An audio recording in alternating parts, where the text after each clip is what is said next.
College के इस सुसज्जित हाल में मुझे आने का कई बार अवसर प्राप्त हो चुका है। मैं मंच पर बैठे हुए अपने प्रिय आदमी डॉक्टर अरविंद त्रिपाठी कार्यक्रम का सफल संचालन करने वाली डॉक्टर अवंतिका पाठक जी, मेरे बगल में बैठी हुई सुश्री तान्या श्रीवास्तव जी और मेरे ठीक सामने बैठे हुए मेरे अत्यंत प्रिय आत्मीय और देश के जाने माने साहित्यकार और संस्कृत मानवय के अच्छे ज्ञाता बंधु डॉक्टर सरजन जी। इनकी कई कृतियां चर्चित कृतियां हैं और इन्हें कई पुरस्कार सम्मान प्राप्त हो चुके हैं। और इस कॉलेज की हिंदी विभाग के अध्यक्ष डॉक्टर आरती सिंह, उनके भावात्मक स्नेह ने मुझे इतना आकर्षित किया और इतना खींच लिया कि मैं प्रातः वेला 54 किलोमीटर से चल करके ठीक 10 बजे अपने आवास पर पहुंचा और 15 मिनट में किसी प्रकार से भोजन का काम निष्पादित करके मैं तैयार हो गया और उनके जो व्यवस्था के लिए गए थे मुझको लेने के लिए मैंने उनसे कहा मैं तैयार हूं। और इस कॉलेज के सुधी गणमान्य प्राध्यापक अध्यापिकाएं और मेरे सामने दूरस्थ तक बैठे हुए प्यारे बच्चे बच्चियां, क्योंकि मैं 80 पार की इस अवस्था में हूं, मैं नहीं जानता कि मेरी आवाज अंतिम छोर तक, अंतिम पायदान तक पहुंच रही नहीं पहुंच रही है, क्षमा कीजिएगा। हालांकि हार का आकार जितना ये सुसज्जित है, अगर एक चौकोर होता तो इसकी गरिमा में 4 चरण लगा होता। इतना कॉरिडोर के समान, गैलरी के समान इतने दूरस्थ तक फैला हुआ है। कहते मुझे इस हाल में आज के वर्तमान सीएम मुख्यमंत्री योगी जी के साथ में बैठ करके कई कार्यक्रम में शिरकत करने का अवसर मिल चुका है। आज की संगोष्ठी में केंद्रीय विषय है राष्ट्रीय शिक्षा नीति, भाषाई संदर्भ, चुनौतियां और समाधान। इस पूरे शीर्षक की 4 बिंदु है। पहला बिंदु है राष्ट्रीय शिक्षा नीति, दूसरा बिंदु है भाषाई संदर्भ, तीसरा बिंदु है चुनौतियां और चौथा बिंदु है समाधान। मैं पहले राष्ट्रीय शिक्षा नीति पर 2 शब्द कुछ कहना चाहूंगा, तब आगे की बात आगे चलेगी।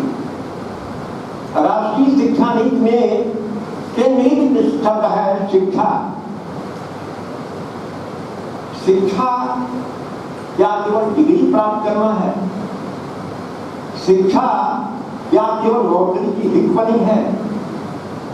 शिक्षा क्या केवल पढ़ लिख करके और लाइन में लग जाने की ही चीज है, भीड़ का हिस्सा बन जाने की ही चीज है? ऐसी बात नहीं है। हमारे यहाँ गीता में कहा गया है सा विद्या या विमुक्ते, विद्या वह है जिससे मोक्ष की प्राप्ति होती है, ज्ञान की प्राप्ति होती है। हालांकि मैं उस गहराई में नहीं जाना चाहता कि शिक्षा और विद्या में क्या अंतर है, लेकिन शिक्षा हमारे आत्मा की खुराक है। शिक्षा से हमारे मस्तिष्क का, हमारे हृदय का, हमारे जीवन का एक प्रकार से संचरण होता है, विस्तार होता है, परिष्कार होता है, हमारी चेतना विकसित होती है। इसीलिए तो बहुत पहले राष्ट्रकवि मैथिली चंद्रगुप्त ने कहा था, शिक्षे तुम्हारे नाश हो नौकरी की हिम्मत। आज के जमाने में मैकाले के बाद शिक्षा की जो नीति बनी वो नौकरी के लिए बनी। अंग्रेजी कार्यालयों में लेकिन हमारा देश तो बड़ा प्राचीनतम गौरव से भरा हुआ है शिक्षा के क्षेत्र में। हमारे देश में एक से एक ऐसे विश्वविद्यालय थे, तक्षशिला विश्वविद्यालय, नालंदा विश्वविद्यालय, विक्रमशिला विश्वविद्यालय, वल्लभी विश्वविद्यालय, नागार्जुन विश्वविद्यालय, ये ऐसे शिक्षा केंद्र थे जहां जो देश ही नहीं देशांतर के, जिस समय बख्तियार खिलजी ने जलाया नालंदा विश्वविद्यालय को, उस समय लाखों की संख्या में छात्र बहुत सारे नेपाल के, भूटान के, सिक्किम के, चीन के, जापान के, कोरिया के, तमाम सारे देश के छात्र पढ़ते थे। और बख्तियार खिलजी के द्वारा जलाए जाने पर वह पुस्तकालय वर्षों जलता रहा। उसमें बहुत सारे साहित्य जो संस्कृत में था, अनमोल साहित्य पाली में था, उसको बहुत सारे छात्र लेकर के तिब्बत की ओर भागे, जिसको बाद में महापंडित राहुल सांकृत्यायन ने तीन सरकार की आंखों में धूल झोंक के लिए तिब्बत पहुंचे और वहां के मठों में रह करके तिब्बती सीख करके वहां के लामाओं से संपर्क करके 22 यात्रों का लाभ करके वहां से भी तिब्बती साहित्य जो पाली में था उसको लाए और यहाँ की कलकत्ता की नेशनल लाइब्रेरी में रखा गया। बहरहाल मैं विषय पर आना चाहता हूँ, विषयांतर होने पर बहुत लंबी गाथा हो जाएगी। ऐसा रहा यह देश ज्ञान विज्ञान के क्षेत्र में, अंतरिक्ष ज्ञान के क्षेत्र में, आयुर्वेद के क्षेत्र में शायद ही कोई क्षेत्र है जिस क्षेत्र में इस देश का प्राचीन गौरवशाली नहीं रहा है। और उसी गौरवशाली परंपरा को चालू करने के लिए आज वर्तमान सरकार बड़े जोर शोर से देश के तमाम विश्वविद्यालयों में और कॉलेजों में भारतीय ज्ञान परंपरा पर संगोष्ठियां कर रही है, सेमिनार कर रहे हैं, वर्कशॉप हो रहे हैं। और उसी श्रृंखला की कड़ी में एक आता है राष्ट्रीय शिक्षा नीति। राष्ट्रीय शिक्षा नीति ऐसा नहीं कि पहली बार टपक पड़ा है। राष्ट्रीय शिक्षा नीति हमारे देश में कई बार हुई। आजादी के बाद पहली बार राष्ट्रीय शिक्षा नीति बनी दौलत सिंह कोठारी, जिसका नाम था कोठारी कमीशन, कोठारी आयोग। उसको सरकार ने उनकी अध्यक्षता में एक कमेटी बनाई, जिस सरकार ने आदेश दिया था उनको 14 जुलाई 1964 को। इस तारीख से वह संस्था इस काम में लगी और उस संस्था ने अपना प्रतिवेदन पूरा किया 26 जुलाई 1966 और उसने सरकार को अपना रिपोर्ट प्रस्तुत किया। और 29 जुलाई 1968 को भारत सरकार, तत्कालीन भारत सरकार ने कोठारी आयोग को कमीशन लागू किया। कोठारी आयोग में ही त्रिभाषा फार्मूला की बात जो आई सबसे पहले, वो कोठारी आयोग में ही 1968 से लागू हुई। वो क्रम चलता था, तो बहुत सारी अच्छाइयां भी हैं और बहुत सारी कमियां भी हैं। लेकिन कालांतर में धीरे धीरे करके जब चीजें बदलती गई, देश का सामाजिक परिवर्तन होता रहा, शैक्षणिक क्षेत्र में, विज्ञान के क्षेत्र में, जीवन के क्षेत्र में तमाम सारी विसंगतियां आई, तमाम सारे परिवर्तन हुए। तब 1986 में जब राजीव गांधी प्राइम मिनिस्टर थे देश के, उस समय दूसरी शिक्षा नीति लाई गई। उसका भी नाम था एक शिक्षा नीति। बहुत हल्ला मचा, बहुत सारी चर्चा हुई उस राष्ट्रीय शिक्षा नीति की 1986 में, और उसके द्वारा बहुत सारे परिवर्तन किए गए। जो कमियां थी कोठारी आयोग में, उन कमियों को दूर करने के लिए द्वितीय शिक्षा नीति 1986 से राजीव गांधी के काल में लागू की गई। और उसमें विशेष जोर दिया गया कि जो समाज के पिछड़े वर्ग हैं, जो अल्पसंख्यक वर्ग हैं, जो दलित वर्ग हैं, जो विकलांग हैं, जो सामाजिक पिछड़ापन है, उनको दूर करने के लिए क्या किया जाए। और उनके लिए बहुत सारे चेंजेस किए गए, बहुत सारी नई बातें लाई गई।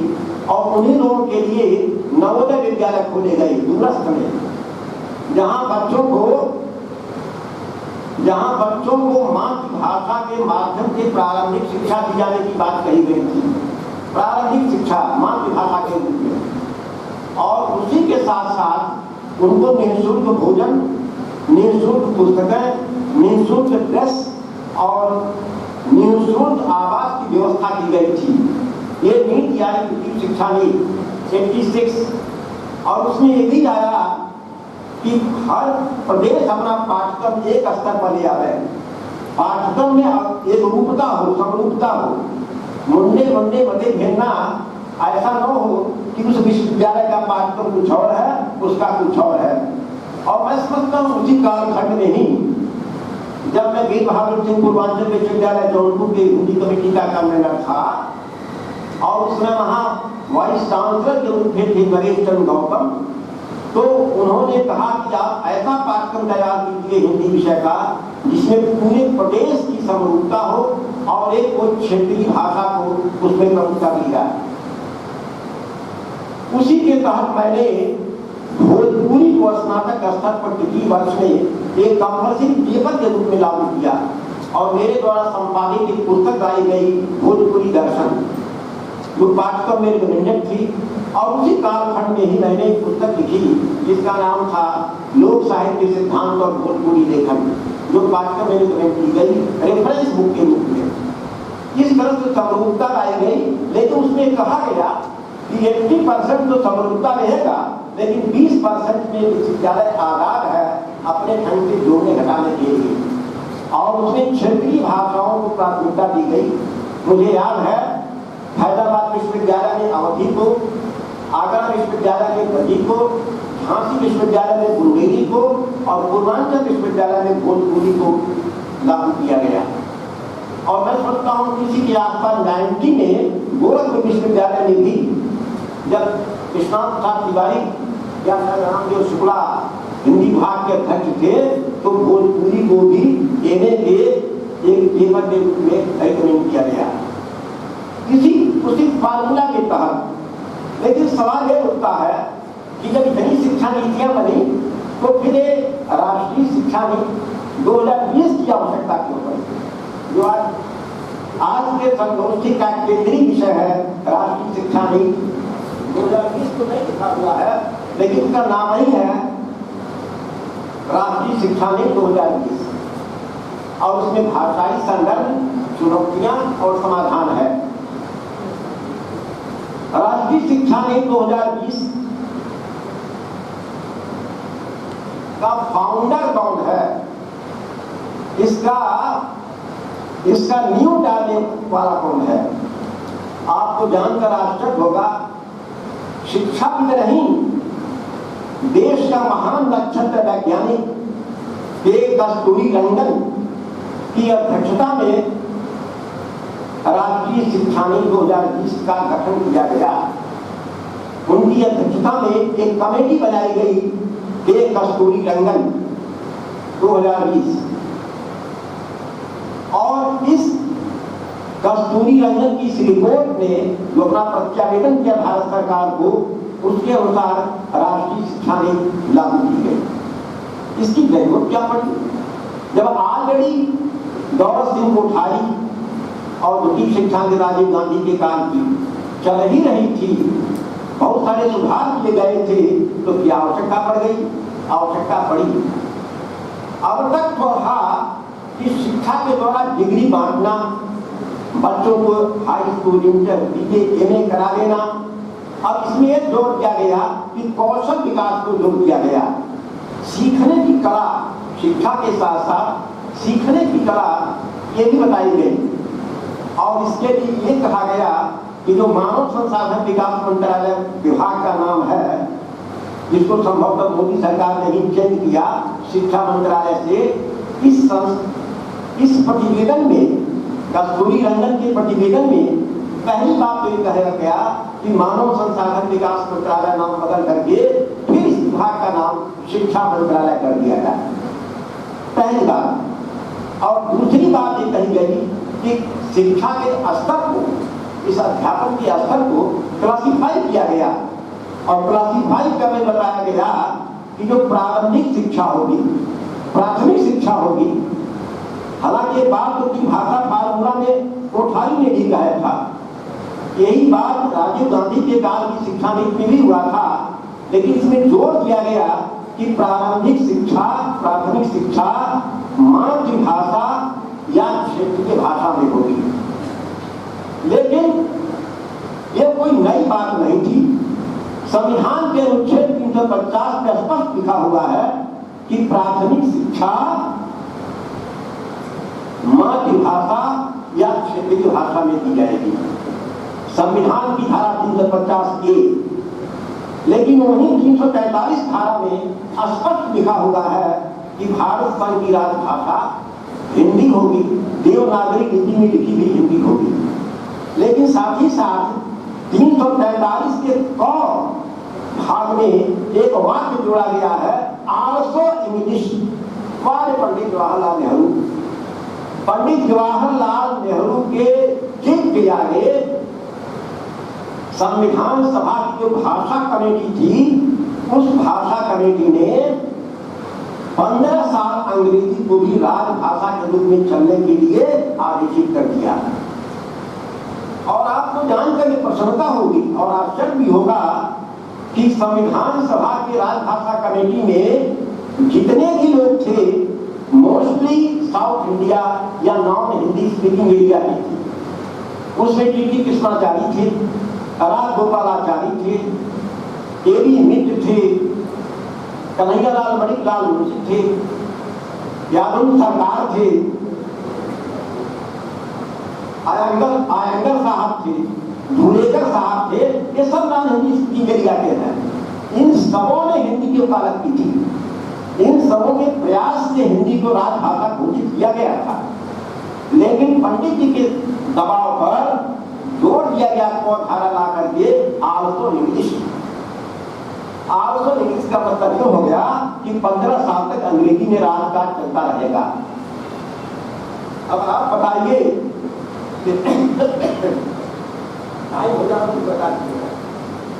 आप बताइए, क्या किसी देश में 2 राजा होते हैं? क्या किसी संस्था के 2 अध्यक्ष होते हैं? भारत देश का दुर्भाग्य है, विडंबना ही कही जाएगी कि भारत में 2 भाषा में 2 राजभाषा, एक हिंदी जो सरकारी स्तर में, संवैधानिक स्तर में है, लेकिन प्रैक्टिकल व्यवहार के स्तर पर सारा राजकाज केंद्र से लेकर के स्टेट तक, संसद से लेकर के सड़क तक, या सर्वत्र जहां देखी अंग्रेजी। टाइम दिया गया 15 साल के लिए और वो टाइम हो गया अनंत काल के। ये विडंबना है, हिंदी के साथ छलावा है, प्रवंचना है, विडंबना है कि आप हिंदी को तो बैठा रहे हैं, चेयर पर, गद्दी पर सम्मान दे रहे हैं पत्र पुष्प के साथ, लेकिन उसका व्यवहार क्या कर रहे हैं? अंग्रेजी का वर्चस्व, चाहे बैंकिंग का कार्य है, चाहे जो भी कुछ है वो आप अंग्रेजी में कर रहे हैं।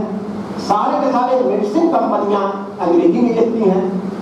खास तौर से जहां वारंटी लिखना होता है या वार्निंग लिखना होता है, सब अंग्रेजी में होता है, छोटे अक्षरों में होता है।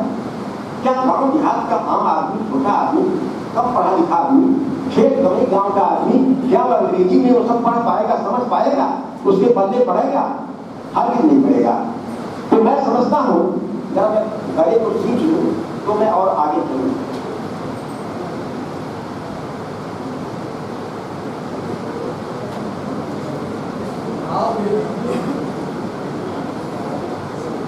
सुझाव यही है कि तीसरा पॉइंट है भाषाई संदर्भ।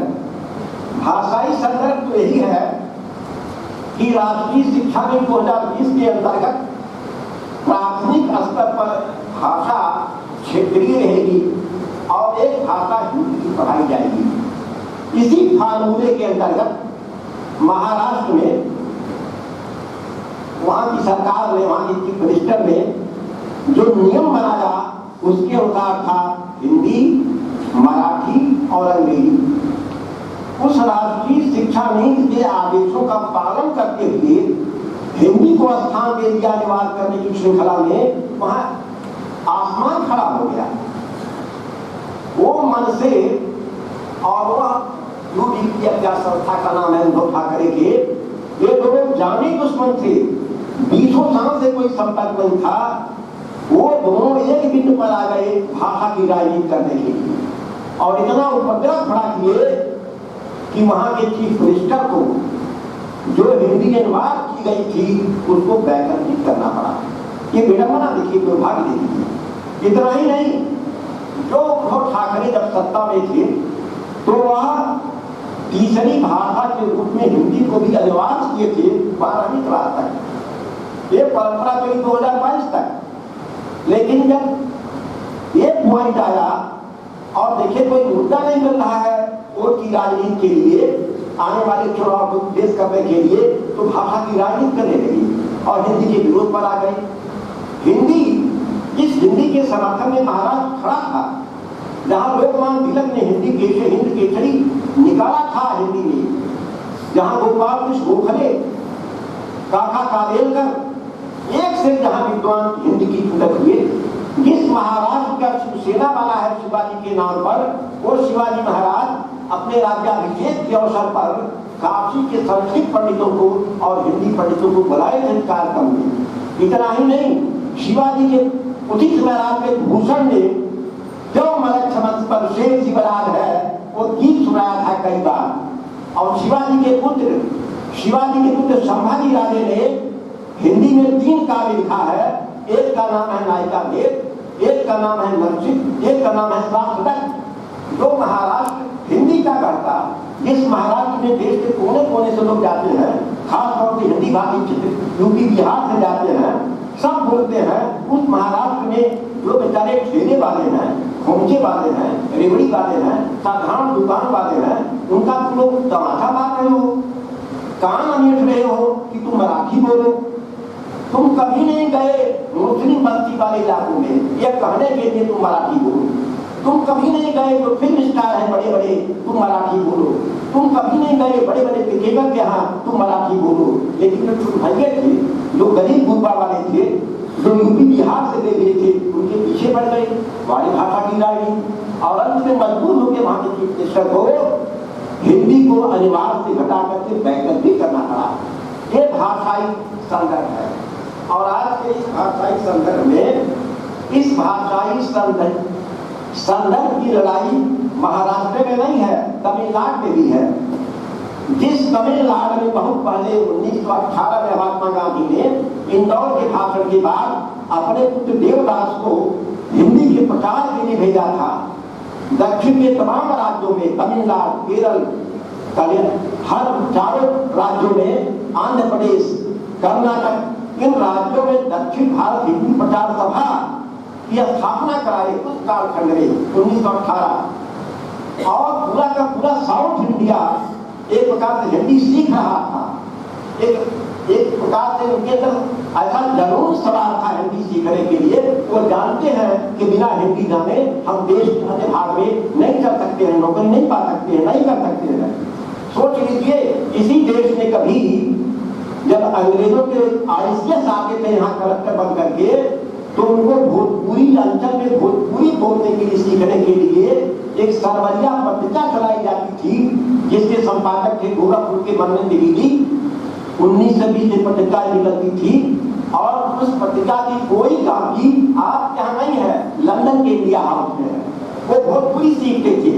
अभी हमारे प्रिवर डॉक्टर अरविंद त्रिपाठी ने भोजपुरी की बड़ी अच्छी चर्चा की, और वाकई भोजपुरी में जो लचक है, जो तरन्नुम है, जो निखार है, जो लावड़ है, जो कशिश है, वो कशिश बुंदेली में नहीं है। एक बार की बात है कि बुंदेली के कार्यक्रम में झांसी गया हुआ था, और वहां के विद्वान ने कहा कि अगर हिंदी साहित्य से बुंदेली को निकाल दिया था तो हिंदी साहित्य शून्य हो जाएगा, छूछा और विनाश हो जाएगा। मेरा जब नंबर आया बोलने के लिए, तो मैंने उनसे कहा कि हिंदी साहित्य से उत्तर प्रदेश और बिहार को हटा दिया था, खास तौर पर उत्तर प्रदेश, वो भी ईस्टर्न यूपी, तो हिंदी साहित्य विराम हो जाएगा। हमने कहा बुंदेलखंड में आप लोग गौरव करते हैं तुलसीदास यहाँ के थे, लेकिन तुलसीदास की भाषा तो अवधि है, कुछ भोजपुरी का भी है और कुछ ब्रजी का भी है, और खांटी अवधि का है। आप लोग बात करते हैं कि सब कुछ हमारा बुंदेली में है। हमने कहा कि बुंदेली में कुछ नहीं है। एक वृंदावन वर्मा है, कुछ 2-4 कवि हैं, मान लिया 2-4 कवि हैं, कुछ अच्छे कवि हैं, लेकिन 2 रत्न, 2 रत्नाकर भूमि भोजपुरी देश की है, पूर्वांचल की है, भोजपुरी के लिए, हिंदी के लिए वो शायद देश की किसी बोली में नहीं है। तो ऐसी हमारी भोजपुरी और ऐसी भोजपुरी का दुर्भाग्य है। मेरे आंखों की घटना है एक परिवार की कि उनकी दाई ने एक बार उनके पौध से, जो दाई बर्तन साफ करती थी, भोजपुरी में बोल दी, तो जो गार्जियन है घर के बुजुर्ग पुरानी पीढ़ी वाले, वो नाराज हुए और उस दाई को हटा दिए कि तुम भोजपुरी बोल करके, और तुम बच्चे को जो है आदत डाल दी। तो आज के माहौल के हिसाब से देखिए, मेरी विशेषता है, कभी भी है, मैं चाहता हूँ बिल्कुल टाइम का ध्यान रखूँ और सिर्फ टाइम कथा तक की बात तो समाप्त करता हूँ, लेकिन बहुत सारी बात जो मेरे दिल में है, मेरे दिमाग में है, मेरी भावनाओं में है, मैं अधूरी रह जा रही है, क्योंकि ये उम्र का तकाजा है, दूसरे समय का तकाजा है। ये सारी बातें मुझे आपके सामने अब विराम देने के लिए कह रही हैं। आप सब उनको बहुत बहुत धन्यवाद।